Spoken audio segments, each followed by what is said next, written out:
To say the least, my Genius project was not a project. It was, however, an experience that is now a memory that I learned a lot from along the way. I know that it is such a huge cliche to say that it's all about the journey, not the destination, but I didn't truly know what that felt like until I walked through this experience because I didn't even have a destination. This project has become a journey that will never end for me, which is not a bad thing, so let me explain.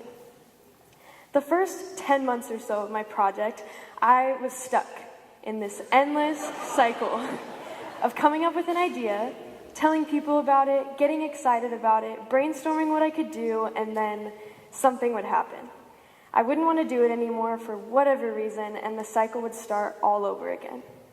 I ended up presenting a different project for the Genius Project pitch, and then another project for the pouching presentation at the end of the year that I literally stuck with just so I could have something to talk about. The point is, I learned so much during that period of the Genius Project, not only about the idea-making process, but about myself and my true interests. When Miss Alvarez first introduced the Genius Project to my class last year, one of the very first things that we did was watch a couple of videos on other people's past projects. After seeing how successful and innovative they all were, I remember immediately feeling like my project had to be huge. I didn't expect to change the world or anything, but I definitely wanted it to be significant.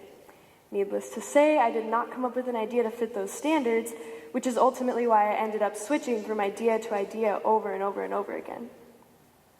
My biggest fear was that I would have to stand up in front of my peers, who I expected would all have such fantastic ideas, knowing that my idea was not nearly as significant or successful, especially knowing that I could have done so much more to make it impactful. I realize now, however, that while all of those ideas didn't work out, they taught me what my passions aren't. The first idea I had was to start a hiking blog on Instagram. I soon realized that I do not like hiking nearly enough to make that idea work. So my next idea was to start a monthly paddleboarding group. And as soon as I discovered how much work and leadership and socializing that was going to take, I got rid of that idea real quick. Looking back, though, I could not be happier that I did not stick with either of those ideas, because I know that my journey would have turned out a lot differently, and I would not have made the same impact that I did. With that said, I never did find my perfect idea, but I decided to stick with the one I knew I would at least enjoy doing. What I came up with was cooking with kindness. The concept was basically the same as Meals on Wheels, so I know that I get a 0 for originality, but the impact was there, and I loved what I was doing. The first job I had was cooking for Stand Up for Kids. This is an organization that provides meals for homeless teenagers in Oceanside. I found out about this opportunity through one of my mom's friends who was cooking for them once a month, and due to the concept of my project, I thought it would be perfect to give her a break and cook for them myself.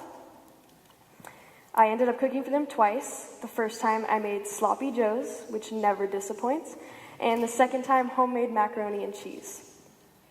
From planning to shopping to cooking and delivering, I loved the entire experience. Just to tell you a little bit more about the organization itself, it's all volunteer-based. So if nobody signs up to make these kids dinner, they simply don't get fed. One of the requirements for cooking for them was that we had to bring in pantry items as well to get them through the weekends, because the shelter was only open for dinner Monday through Friday. So this is what our setup looked like when we got there. We had the main meal, we had to bring in a fruit and a vegetable, a dessert, a side item. They told us to bring in enough food to feed 25 people, because that was approximately how many kids were coming in each night for dinner. So after Stand Up for Kids, I was looking for people in my own neighborhood that I could cook for, looking to continue my journey a little bit closer to home. The first person I found to cook for is a woman that lives down my street. Her husband recently had a stroke, and she was having a difficult time dealing with that by herself, let alone having to hassle with cooking. So for her, I made one of my mom's recipes, chicken enchiladas. The next person I found to cook for was my next door neighbor. She had recently had surgery on her throat. She was in one of those neck braces and highly medicated, so she was having issues getting around the kitchen to make dinner for her family. I ended up cooking for her twice while she was in recovery. The first time lentil soup, and then chicken and rice. After those few cooking experiences, seeing how I was impacting these families and people in need, I soon realized that I had a much bigger passion than just cooking. I wanted to get more involved in helping and serving in my community, so I decided to sign up to volunteer for the city of Carlsbad, and I also got involved with Habitat for Humanity, which was by far one of the best experiences of my life. I highly recommend it. So that's how it happened. That is how my project turned into a lifelong journey. And while the impact of my actual project was small, the size of the impact doesn't matter. The passion and the learning experience are the most important aspects of any idea.